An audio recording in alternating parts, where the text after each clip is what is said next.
Well, hello, everybody, and welcome to, I'm going to say, not another episode, a first episode of a new show we're starting to do. It'll be kind of a part video series, part live stream / podcasty kind of thing. Something we're calling It's Never Just a Movie. And of course, our very first episode is going to be, of course, on the writer's strike, and the fact that it may actually be over. Jim, that's the word. Are you there, Mr. Chaboyko? Yes, but the powers that be have me muted, perhaps. I'm just kidding. You know what? It's my I don't even very have you subtle way. I don't even have you muted. Good. Crazy, eh? Yes, yeah. Everything's going strangely according to plan. It's like we planned it that way. Yes. Yeah, Jim, I'm going to bounce us right over Sure. to the story. Of course, the big story, my friend, is the simple fact that, apparently the strike's over. And, or at least they've got a tentative deal. They've reached a tentative deal. And the New York Times take is, to quote their headline, "Agreement gives Writers Guild most of what it wanted." Jim, of course, it's really important, whether, wherever you are out there, folks, they've shut down the picket line, but they're still on strike. Yes. No No one's writing, no one's working, no one's doing anything. And that will be the way it is until their negotiating committee has got to go to their bargaining council their council. Their board has to approve. The Writers Guild, both America West and America East, have to approve that. And then what they can do is give temporary, let's say, approval to all writers to go back on the job, subject to ratification, which it really is all the writers. It's a union. Everyone gets a vote. All these writers get a vote, and they get to vote on whether or not they accept the contract. No one has seen any deal points. There's been no detailed breakdown of the contract language, which is probably still getting worked out to a degree. Yeah. Jim, have I gotten anything wrong so far? And is there anything you want to add to that? No, yeah, well, first of all, whoever came up with the phrase "deal points" was probably not a writer. It's just horrible bureaucraties. But no, I think, what did I write down? I wrote down a phrase just on Notepad here. And this sort of speaks to people who are fans of late night TV, I think specifically, if that authorization is approved, the board and council will also vote on whether to lift the restraining order and end the strike at a certain date and time to be determined pending ratification. This would allow writers to return to work during the ratification vote, but would not affect the members' right to make a final determination on contract approval. So, yeah, it looks like we might get some. Yeah, what's that? I believe I said that. Yeah, I just wanted. I had taken the time to quote, write it down. Language, so I wanted the exact phrase. Actually, I thought I'd be journalistic about this than just go, they said something about milkshakes. But the things were said. Regrets were had. Many. So yeah, we might get Rob keeps fixing Jim's framing. We might. Oh, the machine moves forward. It's a fracking earthquake. So we might get some fresh material next week. In any case, so if we are, that might lead to that. So the one other thing, I don't know if you found anything in your research, Jim. Myself, I wasn't able to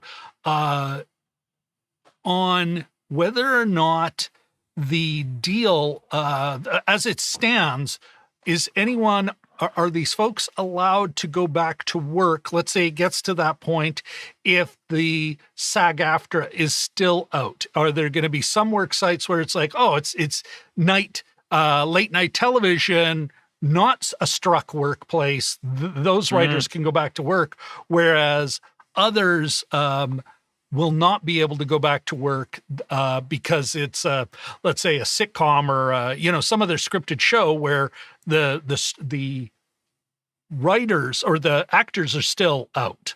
Can you add anything to that, Jim? Or well, there was a lot of language about sticking together with SAG-Aftra and together we get things done and all that kind of thing. How much that is actually a norm and how much of it is sort of codified and how much of it is an actual deal to get it done.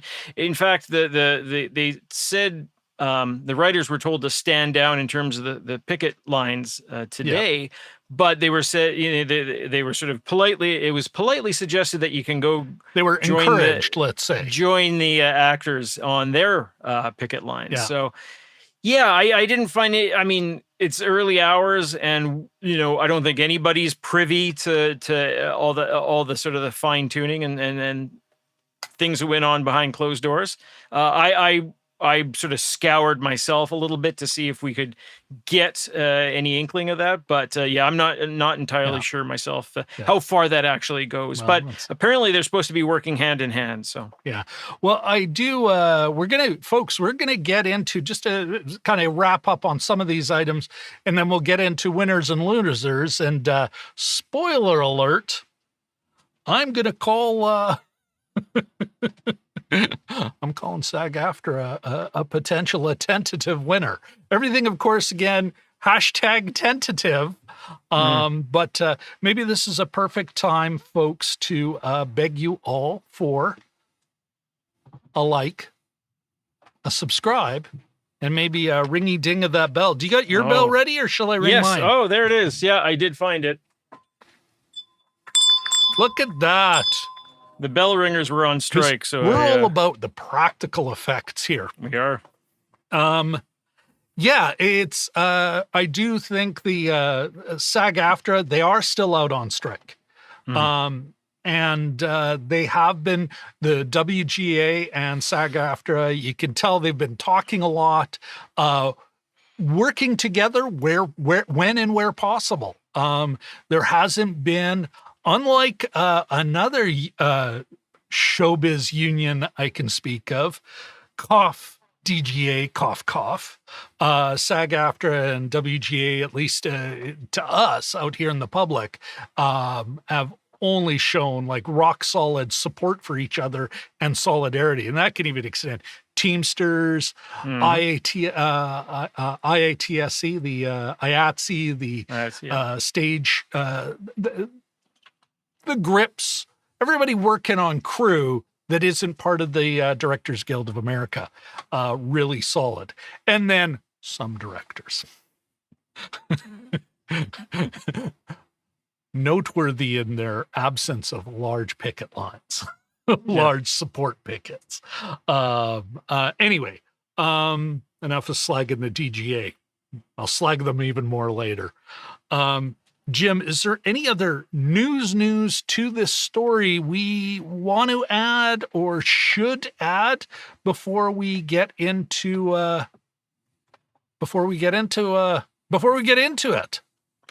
Well, I mean, it's still going to have an effect. I have to fix mine too. So anyway, continue. I think the strike, even though it may in fact be over, it will still have an effect. I mean, we'll still be waiting. A lot of schedules were pushed up. Fans of a lot of shows, for instance, shows that are currently doing well had a bit of momentum, like Abbott Elementary and that kind of thing.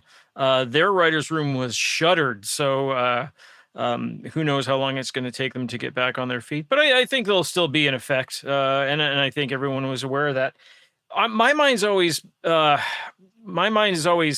finds the little hooks interesting, and in this case, today, just studying it, even today, they A lot of people cited Yom Kippur as being a main reason. It's a big thing in LA, a big holiday, a big celebration, I guess, in LA, and they wanted to get It it is a done. high holiday.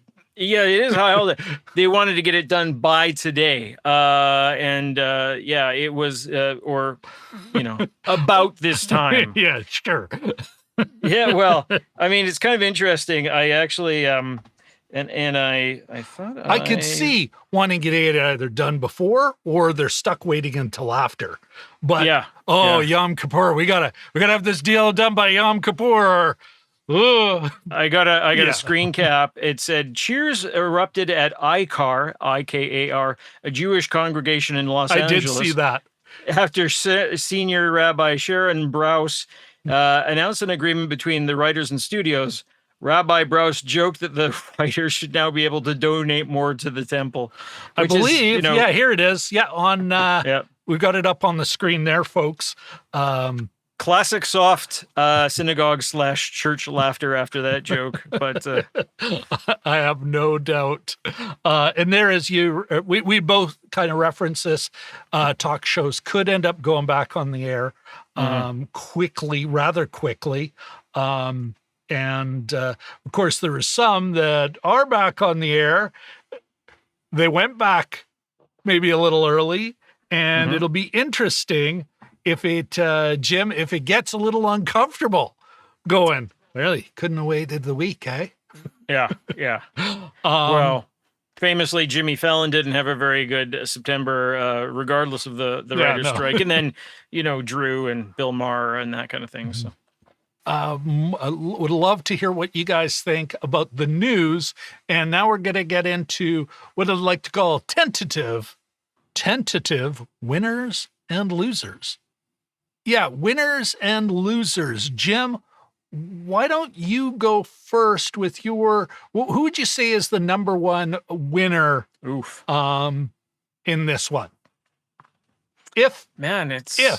Let us, we are assuming that, and I'll get it up on the screen in a sec, but we are assuming, Jim, that the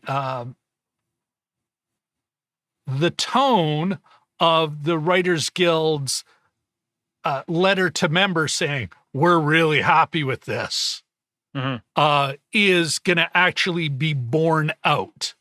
In deal points. So, going back, assuming that, Jim, who do you think's who would you give a trip to the podium? The number one on the winner's podium here. Yeah, that's a tricky one.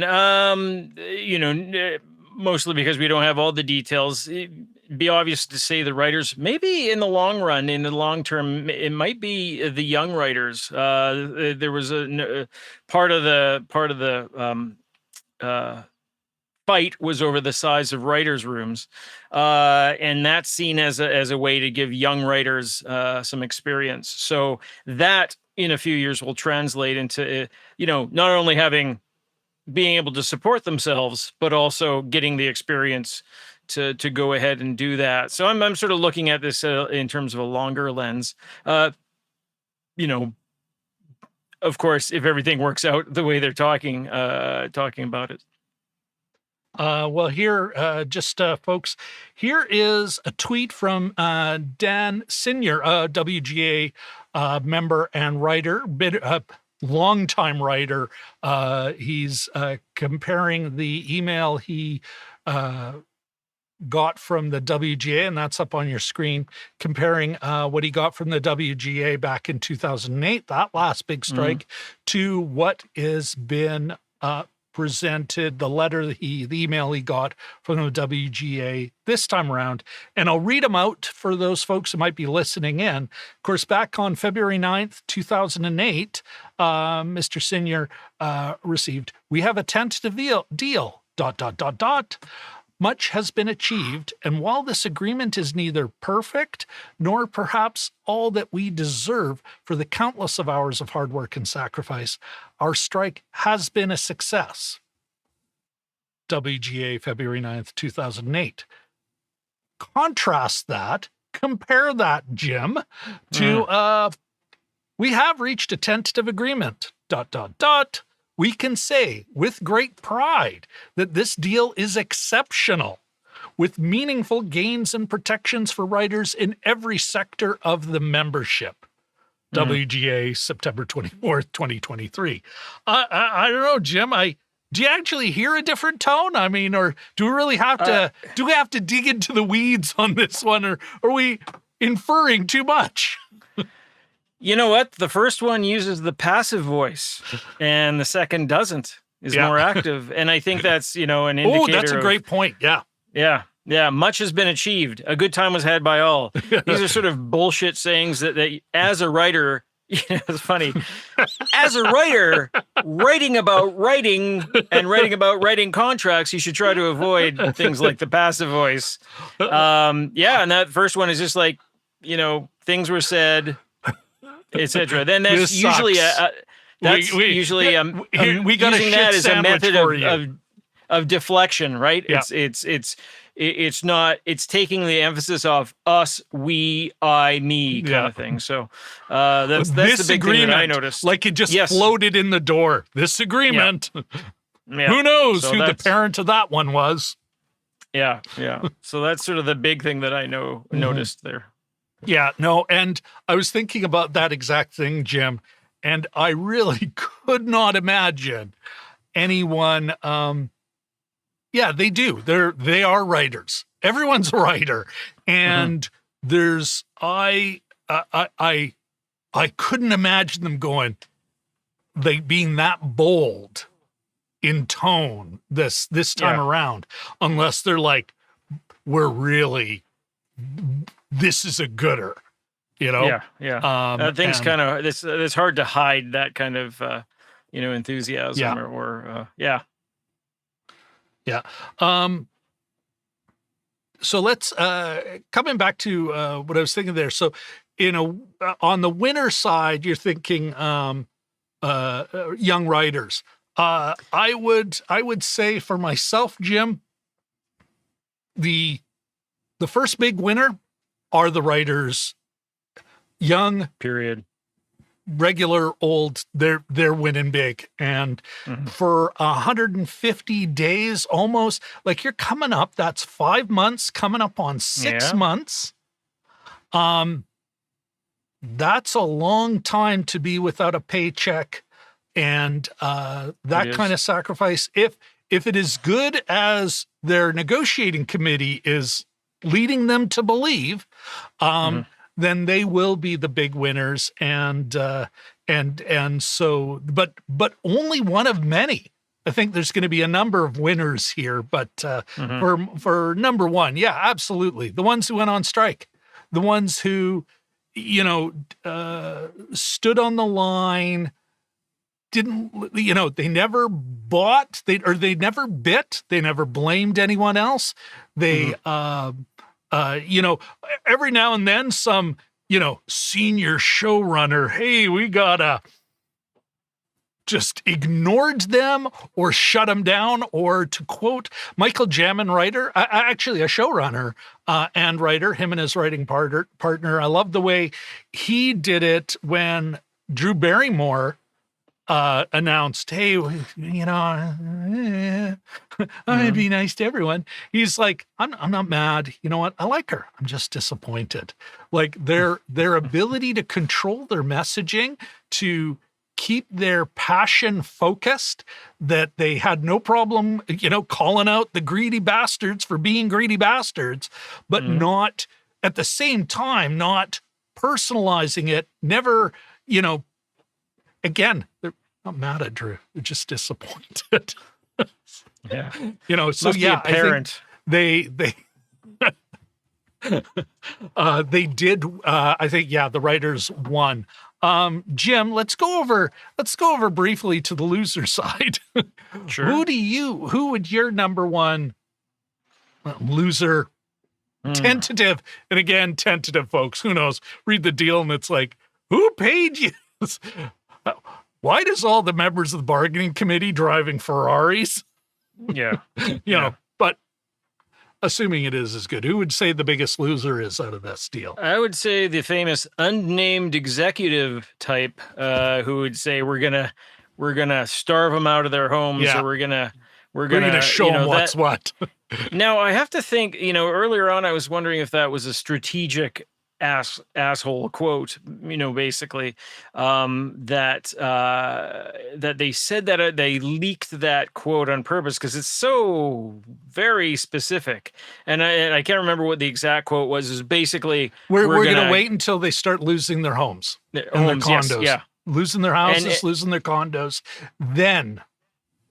And I think I think that ends up sticking to the execs and maybe even the bargaining team, sort of like sap from a tree. Like it's just gonna, Zaslav, etc., Iger and all of the Ted from Netflix. I think that's gonna sort of adhere to them a little bit, even if they might not have said it directly, but they. And they probably don't care. They fall asleep on a big bed of money. But I think this just makes.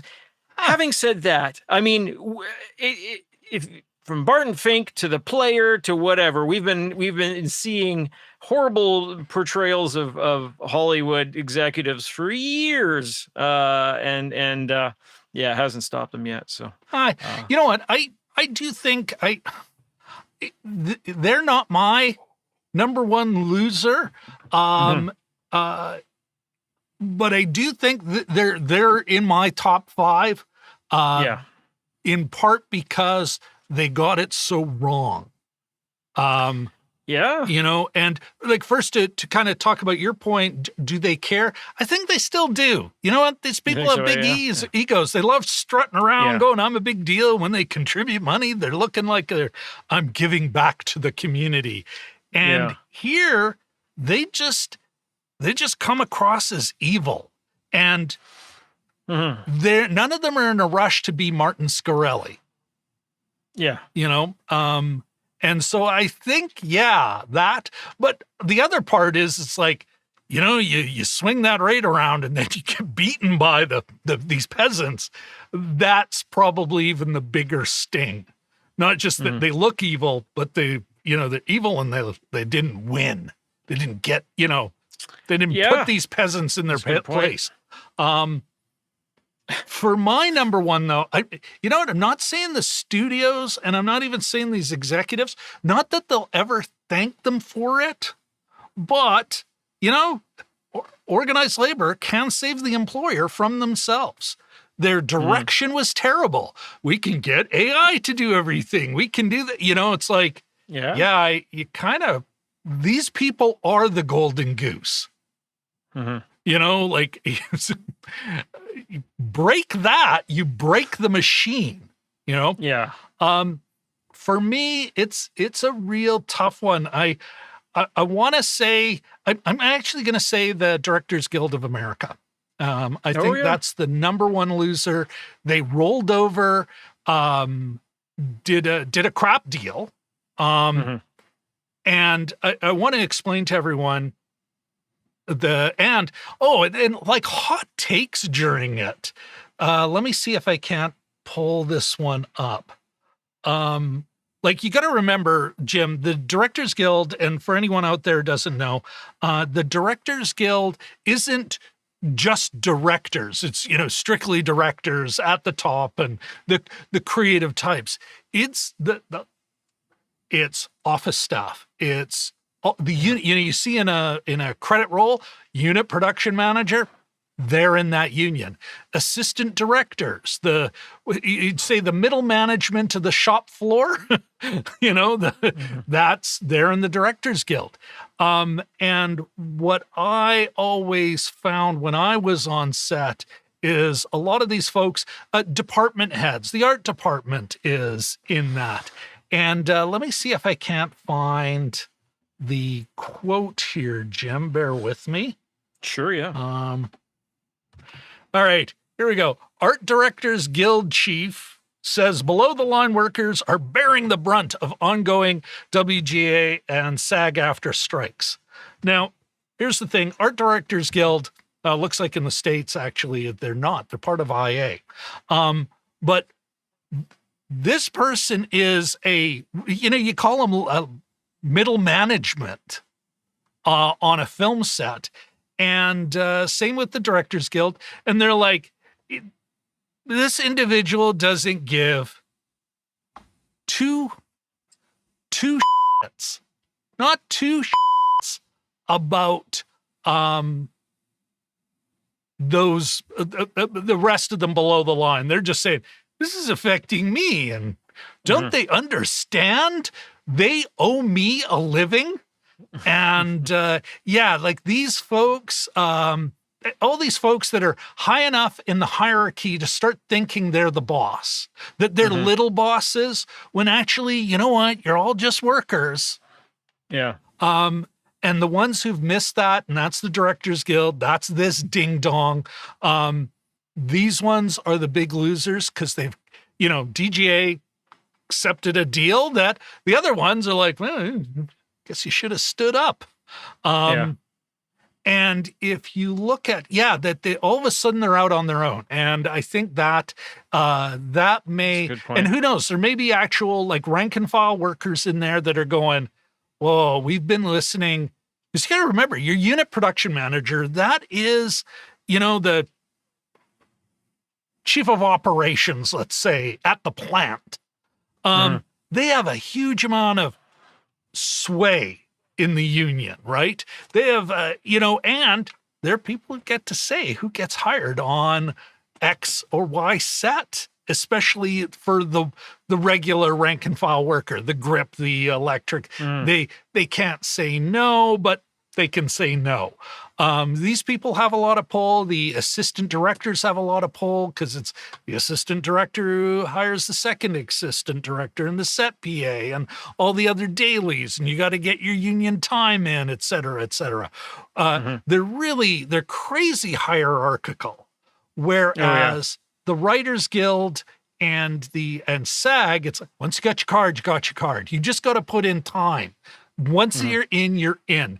The actor, the jobbing actor who makes, maybe 40, 50 grand a year in LA, don't know how they're making a living, versus Brad Pitt, same vote. And I think that's why, and same with that junior writer who's finally got on a show and is considered a staff writer, they're a member. And whereas that piece of Tyler Sheridan, both the same vote. And so I think that's why they're a lot more solidarity, a lot more focus on, like you say, the junior writer, the up and coming writer, the younger writers, there's a lot more solidarity, age and, seniority wise, whereas some of these other unions that are a lot more hierarchical, who knows, when do we see the set PA, when I say set PA, there'd be production assistants on set. They basically work for the assistant directors. When do some of these folks maybe say in the location PAs, at least when I was on set, if you're a set PA, if you're a location PA in the Directors Guild of Canada, you didn't have a vote. You could be working in that role for years, Jim. You were still an associate member. You had to get a higher level. Wasn't set time. It was, you're associate member. We'll still charge you dues. Yeah. What are my benefits? Voting? No, that's for us folks who hang out with the producer and think we're producers. Yeah. Anyway, so I think they're my number one. Jim, they're my number one loser of this tentative loser of this WGA strike. Jim, what about you? Any losers that you can? I love the way I caught you with the glass up. Yeah. I have individuals. I think there's certain, you can sort of refer to this as the strike of two Drews.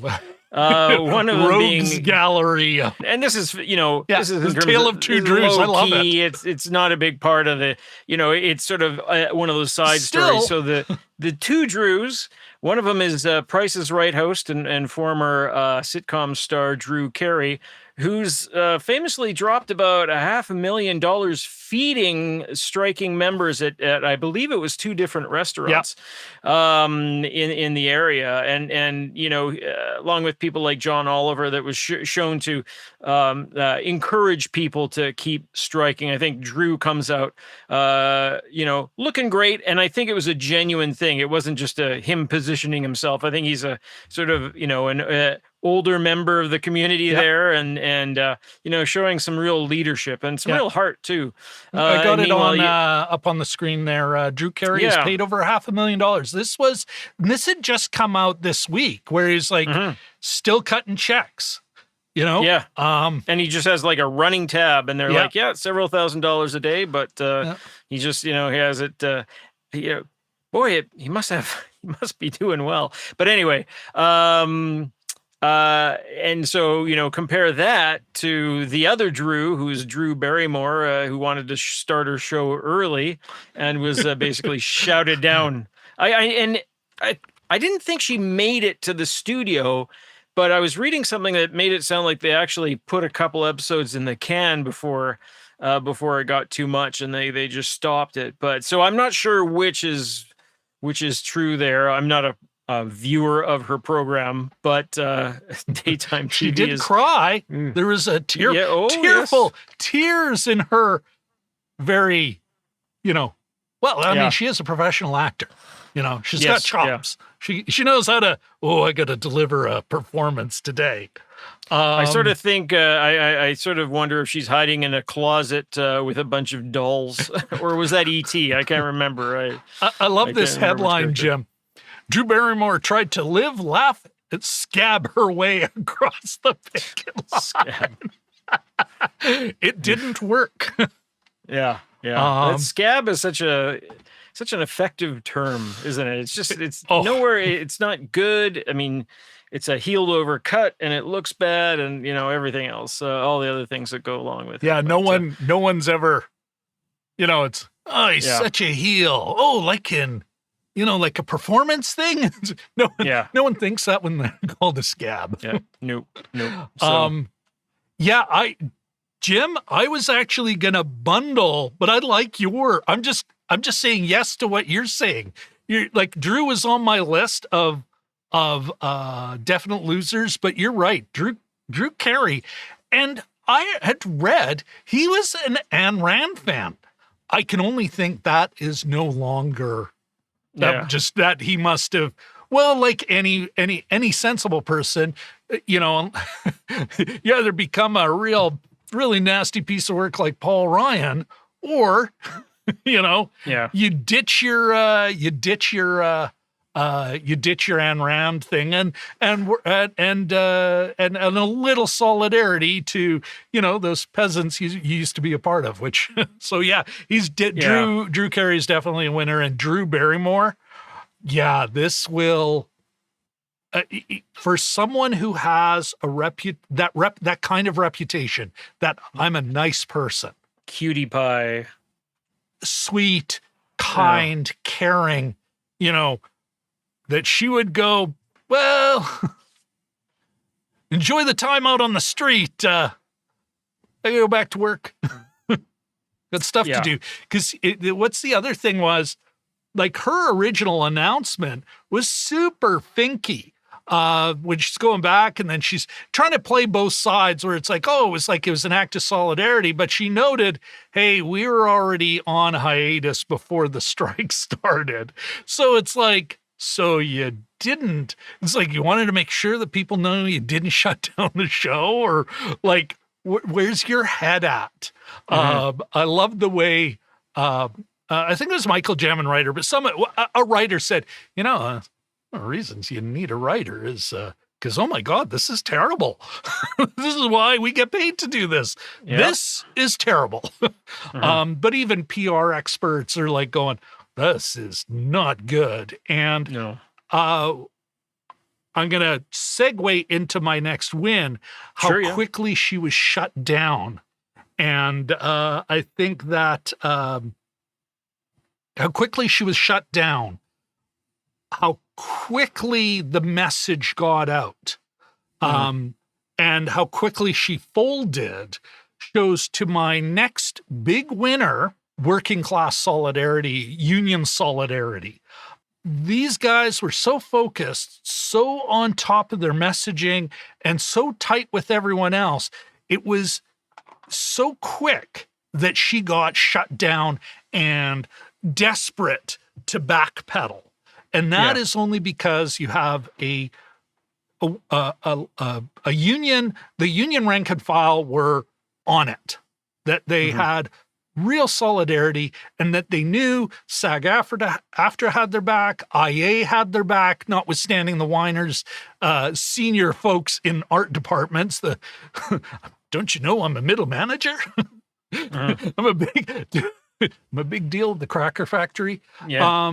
You know, so many solidarity pickets from so many unions, how they're constantly, we are going, here, funnel your money to the emergency community fund, the entertainment community fund, where anyone, you didn't have to be a writer or an actor to access that fund. If you were impacted, you know, you could. And that's because they had that solidarity, that education, that they were there marching with IA, the crew when it looked like they were going to go on strike, even Teamsters and auto workers and everything. So I think it was just really, that was a perfect example. Her and Bill Maher, another loser. Although I can't have him as high on the list. He's almost like a loser honorable mention, because who thinks Bill Maher is a good guy? Bill Maher is a great talking out of both sides of his mouth kind of asshole. But another one who's, I'm going back and blah, blah, blah. Whoa. No, I've rethought. Yes. Because he said some terrible hot takes. And then all of a sudden, you know, oh, that's a crazy idea. And it's like, oh, wait a second. I'm with you guys. Yeah. All these guys there was are going to have a hard time going back to the office. Good. There's a tweet from Ben Schwartz to yesterday saying, I wish I could say that I could say that the WGA deal was perfect, that we got everything we wanted, but Bill Maher will still be coming back. That was kind of funny. Ben Schwartz at Ben Schwartz. Well, and I think though that kind of comes down to some of this stuff where it's like, these folks, they must be thinking, I could have just held on another week, a couple more weeks, and I could be going back. Maybe not looking like a hero, but not like a schmuck. Because that's what Bill Maher and Drew Barrymore look like, are schmucks. And there's a few others who had some hot takes, honorable mention, hot takes for or schmucks, you know?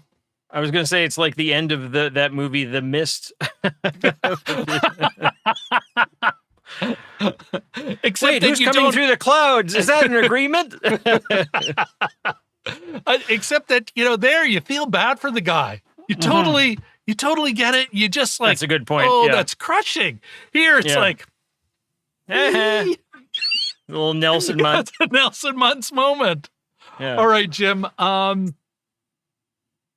Give me another winner. It always strikes me, I have a little list written here.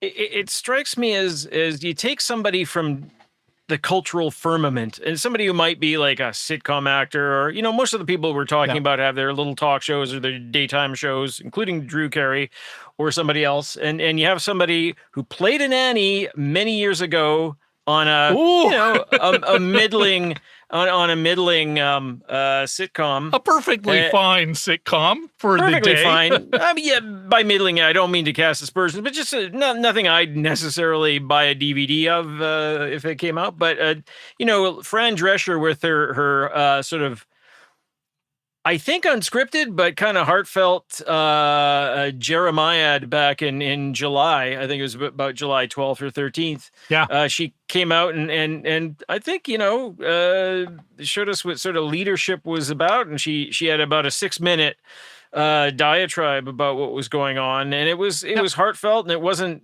she didn't come across as insane. She came across as just sort of very emotional, but it was super well delivered, and you sort of, I think you end up respecting somebody who comes out, just firing the guns and yeah. I watched it again today. Just I was like, what? At what point was that? And it was about 2.5 send the link, months Jim. into it. Yeah, send the link, yeah. and I'll pin a few of these stories I've referred to. I'll pin them in the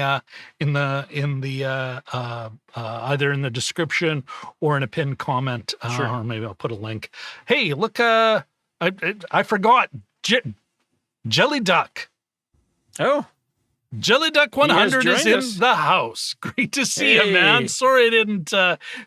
He's like, ooh, I didn't know. Did not catch Drew Barrymore apologizing. Yeah, you know what? I will put a link to that Jelly Duck 100, Ahmed. I'll put that in the description as well, or in a pinned comment, one of the two. But great to see you, man. Amen. He does ask what this writing strike is all about. It's actually here's an incredibly short version, and I'll probably miss some things. But of course, one of it is just base pay, because always they haven't had any real big significant growth since, and it predates COVID. So of course there's that.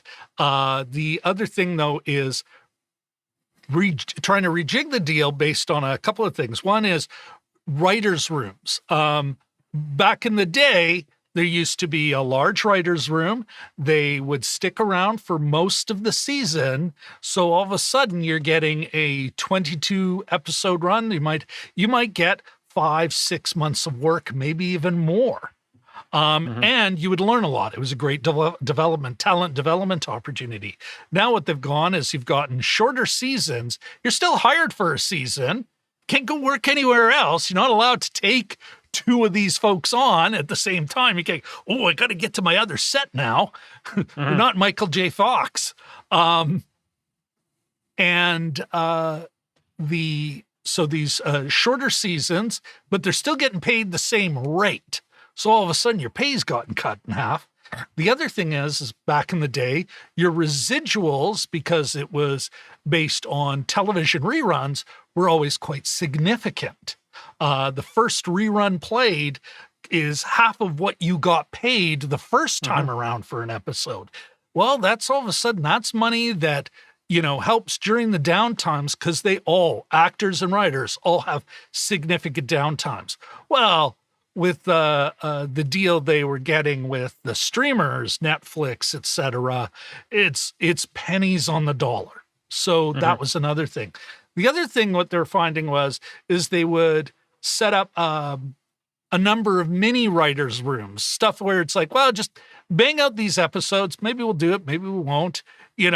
As kind of a way to keep costs down and cheap out.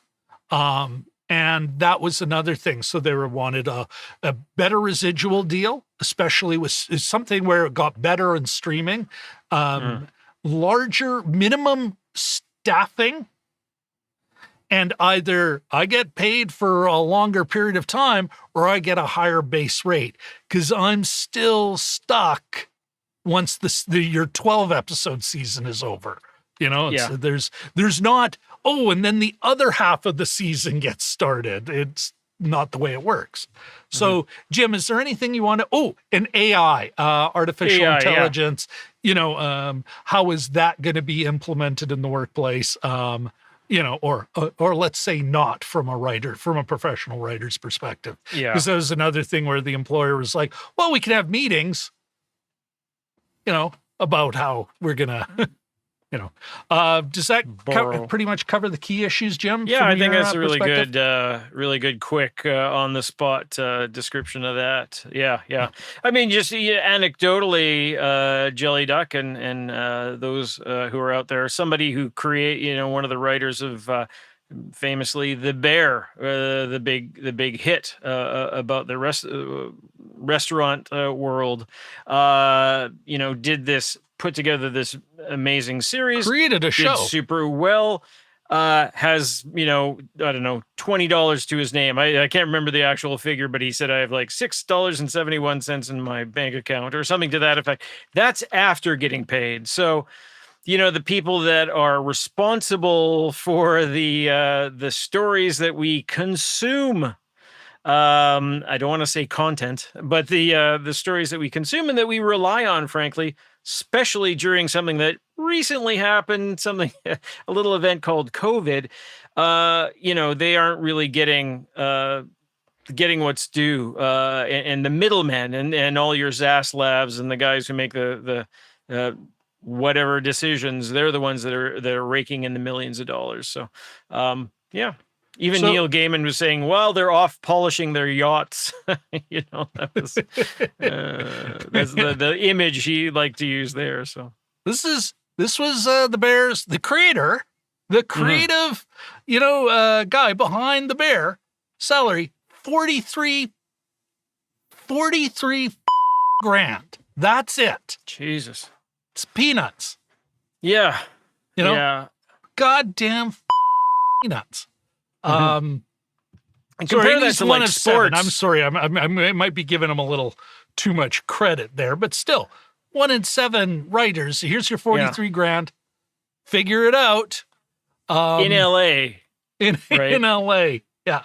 And and this is another thing, Jelly Duck. He goes on to say, as a staff writer, you're writing and revising for everyone, but there's no residuals.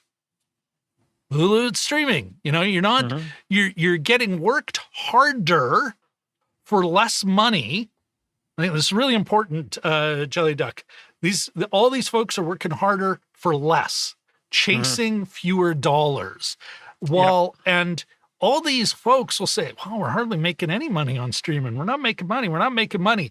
Except that the whole conglomerate, these folks aren't investing in these things because they're losers. They're investing in them and they're buying up all this stuff because they're consolidating. The industry as a whole is making money hand over fist. It's criminal how much money these folks are making. The estimate was give the writers everything they wanted, cost about $450 million over the course of the contract. And that's all of them. All 11,000 of them. Let's make it just to keep the stories flowing, to keep the quality flowing, Jim, to enrich the culture. Yeah, Jim, that's a tough number. 450. It doesn't divide into anything. Let's make it 500 million. $500 million for 11,000 people, a small town, in LA. Meanwhile, there are 8 senior executives in LA whose combined income is $750 million. I will find that. I remember reading that and going, oh, that makes me sick a little. I don't know why. They're all criminally overpaid. It's offensive what they make. It's offensive what they say. We want to break them. We need them to lose their homes. Then how much more do you need? The 750 million should be 777 million. What about me? And this is, polishing wax is expensive. Oh, the studio heads get paid this whether or not they do well, or they completely mishandle whatever they've been given, or they tank a franchise, or, otherwise, suck all the life out of something else, some other property. I hate these phrases, but anyway, Jim, I want to give you my actual number 2 winner. I loved your Drew and Drew, the story of 2 Drews, but I actually am going to push them down. My number 2 winner is not union solidarity. It's not the Drews and Drews. Although I think those are really important. I want to say the number 2 winner here is, or tentative winner, is SAG-Aftra. Because they're like, once the checks are cut, and from what I understand, I'll see if I can't find it. Reports were that the AMPTP was asking, so how quickly can they be back to work? Because the studios are hurting. This did not work out in their favor. They are losing a ton of money. Yeah. And so they need these folks to get back to work, because it's not like, Jim, you and I are going to go see twice as many movies to catch up in the theater. Like they're losing dough. Things are getting pushed. Things aren't happening. Money they've invested in is just going bad. So yeah, I think they want these people to get back on the tools, and that means they need the actors.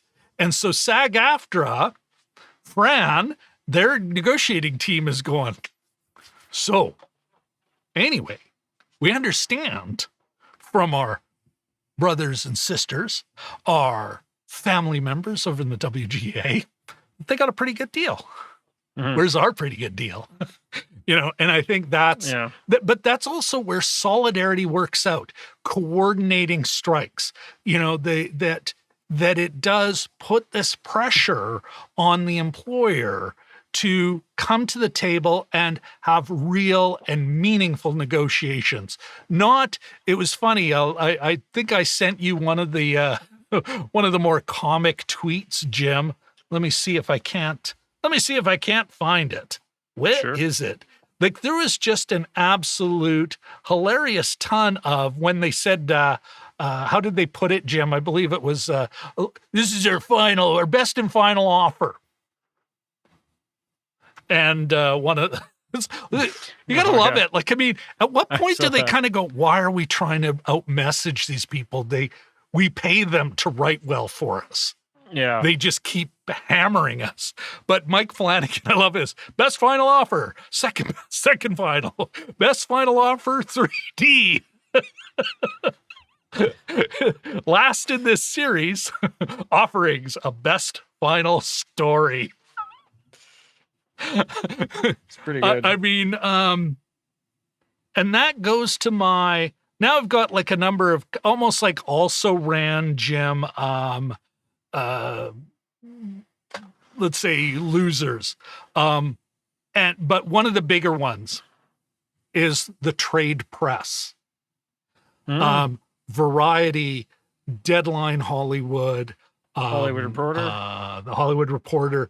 Like, you see, you always knew it, but here you really saw how much they depend on the studios and how much water they were willing to carry for them. All this stuff would come out there. Then the Writers Guild, SAG-Aftra, these unions would be like, yeah, we're on top of that. That's BS, because we live in a different world now where they can get their responses out quickly and point out how obviously, what obvious horse it was.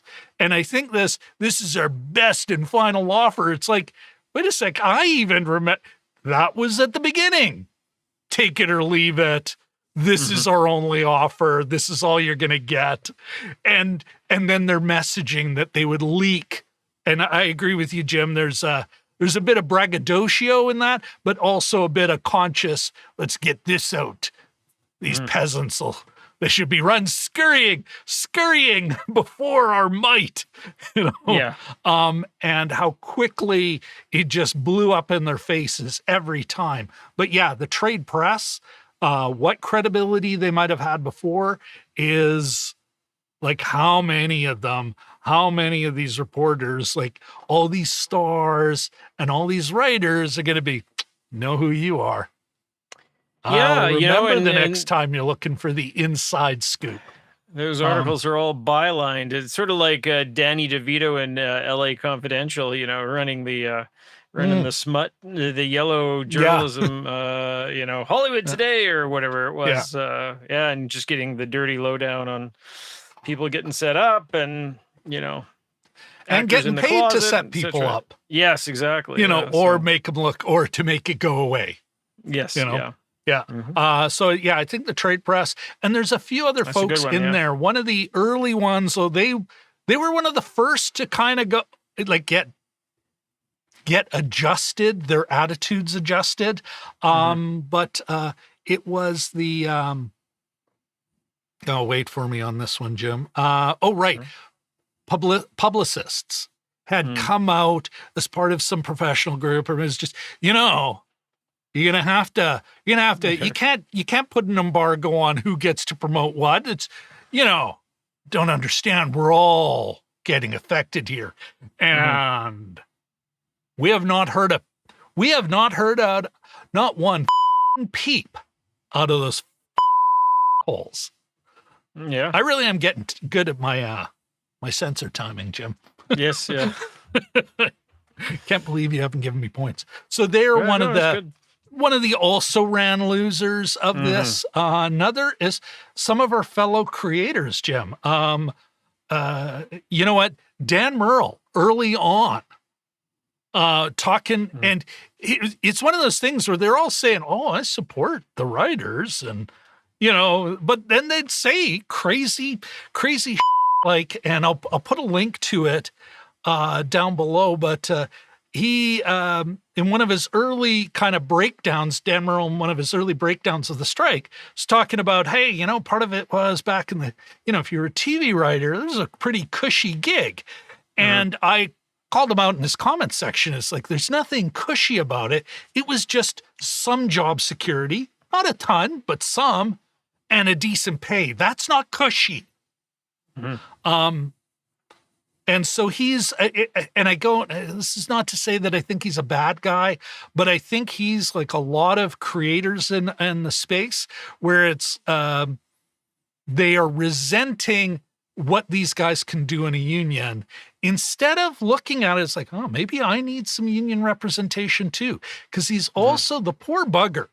And now, okay, I calling him out for that, but I also want to kind of emphasize that this poor bugger, because he is on his own, he's got, well, much like me as a gig worker, Jim, an expensive job, an expensive higher risk job. He got ripped off. There was this, it's Cast Podcasting. It was a podcasting ad group, like I saw that. I hadn't watched it yet, but it was on the list. So he lost $16,000, and for a guy who's had moved back to the Midwest with his spouse, to closer to family, cheaper living expenses, and that. What worker can actually afford a $16,000 loss? And he's probably never going to see that money. No, that's and a big chunk. That sucks. And this is one of the reasons why everyone needs a union. It is not just for, and I'll put a link to it. DMG and I, when we chatted when the strike was still on, his comment regarding how, he thinks, well, unions, especially miners and, that kind of, what we stereotypically think of, yes, that's what unions are for. But you know what? Anyone who could get ripped off by an employer, and all employers are looking to rip you off. Oh yeah. That union can protect you from that if you got solidarity within it, right? Because the union's only as strong as its members. Another one so there's that poor bugger, because he's a gig worker out on his own, 16 grand out. That sucks. And so instead of worrying about anybody in our position, instead of worrying about, oh, that's pretty cushy, should be thinking, you know what? That's how we should all be treated. And I think that there's a lot of hot takes in our space like that. Another one was I haven't even been able to watch it, Jim, because I know I'll just get furious. But John Campea recently put out a post, which will not age well, but he put out a post talking about how he did not a short video from one of his longer podcasts about how he doesn't agree with residuals. And it's like they're non-Christian or something, or you know what? I don't know. And so, of course, let's qualify this. I might be crapping on the guy as a tentative also ran loser of the WGA strike when he may have a totally different, more worker-friendly take on it. But I don't think it is. And here's the thing. What you've heard a lot of people go, well, I don't get residuals. It's like, why shouldn't you profit share? Because that's all it is. Yeah. And let's be honest, it is a compromise. Because either the employer just full up says, well, okay, yeah, we got to pay you 3 times as much as we are. Because, you know, we like the fact that we can have you and then use you in a year or so. Mm-hmm. Or they go, tell you what, if it's a hit, you get a little taste of that hit. And so they've negotiated that. That's been part of their deal. You better have, Mr. Campea, you better have a good reason why you think you get to opine on the morality of how these people have negotiated their pay with their employer. But I don't think Campea is in it. I'm philosophically against residuals. How do you not believe residuals? Start paying him some residuals. Let's see how much against it he remains after that. And here's the thing. It's the way that things have been done for years, which isn't always the greatest argument, but it's not like the networks didn't keep making money off showing reruns, right? you don't, the advertiser doesn't pay you once in the premiere and then, doesn't pay you again during the second time you run Gilligan versus the Coconut Thief or whatever. You get paid again. And it should follow that the person that made this thing that you put commercials in between should also get some of that action as well. So okay, here's the that wasn't an actual episode title. I just made that up. So no, I love that. Here I found, and I'll put a link to it, but here it is. Why I don't agree that writers/actors should get residuals. I'm going to have to watch this because it's definitely, Mr. Campea is certainly not taking the angle that it's like, oh, I just think that the writers and actors are getting screwed for it. Well, I suspect. Who knows? I may have to come back, much like I kind of yahed a couple of years ago on our show, Jim, on Jim and Rob Overanalyze Movies.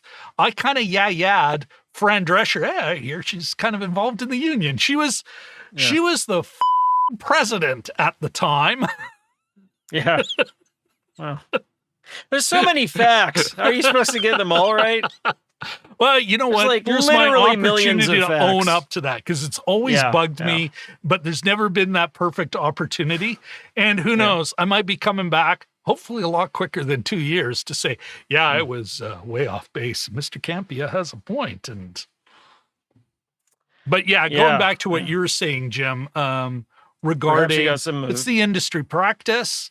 And these folks are, I don't want to say, well, they're used to it, but they plan around this thing. And if you're going to take it away, you better be replacing it with something at least as good, Yeah. And it didn't sound like they're in the mood for trying any new experiments. Perhaps Campea picked up some of Drew Carey's old Ayn Rand collection there. And this is what I think it's interesting from a guy who makes money on like he really is a piece worker, you know? Yeah. Every time somebody watches, he's making a couple more nickels. Mm-hmm. The writers, the actors do not get that. Mm. You know, the residual system is the only way. And folks, before you think it's the writers and actors,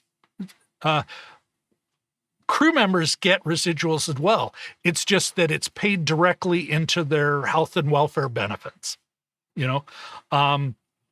That's a good but point. they get it as well.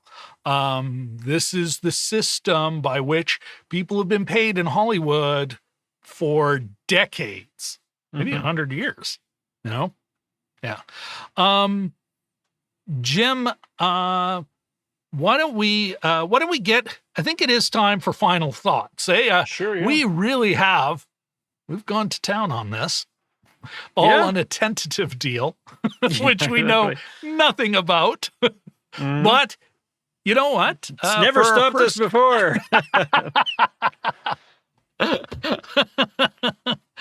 You're absolutely right, Mr. Chaboyko. It hasn't stopped us before. Although I will take this opportunity to one more time ask for people for a like, a subscribe, and maybe a ringy dingy of that bell. Nope, that's my cue. Yep. It's on strike. Bell ringer on strike. Quasimodo's walking He's the picket supporting. line. It's a sympathy strike for those actors still out. Jim, though, why don't you give us your final thoughts? Anything else you wanted to add? I'm sure we're going to come back to the subject. But quick Quasimodo reference. Why do I not get residuals like thee? Sorry. Forsooth. Last line of the Robert Lawton 1939 version, which is amazing. But anyway, sorry, what was the question again? I was too busy. Any final thoughts? Anything else you want to add? I'm sure we're going to come back to it, but yeah. This didn't make it to my losers part, but back when Stephen Amell, the actor, felt necessary to open his big yap and say, yeah, I'm not so sure what a great idea this is. That is, sort of, I guess he thought people would follow him, or maybe he's just a straight talker, or maybe he just finished an Ayn Rand novel or something. I don't know. But he doesn't look very good. But, hopefully this will... I think I think some people will have been put out by this. Maybe some people lost their homes. Maybe some people are living in different situations. I'm glad it didn't. If it got any farther, you'd have to start to think, will this kill certain shows? I mean, a lot of life is based on momentum. No, that's a great point. Would this be pulling the plug on Saturday Night Live, for instance? Or, so I'm sort of glad that it not just that, but that was because I watched the show. That was one of the things I was worried about. So I'm glad for that. I'm glad it's over. And Wikipedia has a very long page. List of productions impacted by the 2023 writers' strike. I didn't even have a chance to count them all, and it's a huge graph, but it's kind of an interesting document. So give that a look. It'll tell you where your favorite shows and things are. Starts with a lot of awards shows and then goes on from there to the regular TV stuff. A couple last things too. I wanted to point out Colin the Crab on Twitter has a picture of Emily Blunt with the laundry in Oppenheimer. And it says, waiting for the WGA to tell me to take in the sheets. And if you've seen Oppenheimer, it's kind of a beautiful tweet. That's, and that's it was a nice moment. The shame of this site. It can be beautiful at times. And there was another one about, and this may be a topic for next year, the animators are apparently in need of a new contract too. So, the struggle continues. The struggle is real and it continues. Yep. And Yeah. And somebody also mentioned that the medieval times kids are on strike in LA. But yeah, so it's there's several parties that we'll hear about. So. That's a great point, Jim. And this is where I do think actually some of this stuff is there's going to be a number of positive knock-on effects for workers. I'm even going to say, if it doesn't necessarily bump my rate tomorrow, but as a gig worker, as a guy who's got to make this thing work, it's I too have one of those expensive jobs. Mm-hmm. But Jim, I think this will, not only for me, at the very least, the very highest of the creators and the performers in that, if they're going to gain or at least not get rolled back, I don't get squeezed down, right? Mm-hmm. Yeah. But you're right, Jim. There will be positive impacts, and I'm even talking for the auto workers. Like, all this stuff says, hey, these folks, that it's a message to these plutocrats who have been making a gross, like it's like a Gilded Age again. These plutocrats have been making a disgusting amount of money, and that finally it's the working class is pushing back a bit. And this is going to give strength and momentum to other worker groups like the United Auto Workers down in the States. That is saying, hey, writers can do it. We should be able to do it. From what I hear. And even American politics, and we'll dip into Canadian politics briefly, but in American politics, you know what? Trump's going to go talk to a bunch of folks that he says are all plumbers and auto workers, et cetera, et cetera. And there's going to be some fake banners, but it's Joe Biden that gets to walk on the picket line because he's the only of those two that could be like kind of, oh yeah, no, you're welcome. We still have some notes. Biden at least will be welcome. Well, they may have some notes for him. Yeah. Trump isn't, and high time for it. And even up here in Canada, when we're not praising collaborators, this should give strength to working class people here in Canada. There is a long ongoing strike in BC. That's still the dock workers, isn't it? Because they rejected that deal, right? Yeah, that's weren't a you good point. talking to a friend of a friend, I think, or anyway. Yeah, I think this has got remarkable knock-on effects because any win, the worker wins are a rising tide, and they lift all the other little worker boats. So I am not just happy for them, but I'm happy for us. And even for creators, because, eventually it all kind of trickles down. All right, folks, Jim, our first, It's Never Just a Movie. Not sure if this is going to be a regular weekly thing or how we're going to fold it in, but I think this was fun. I'm glad we did this. All right. It is. Say goodnight, Jim. See you, folks. Good night, everybody.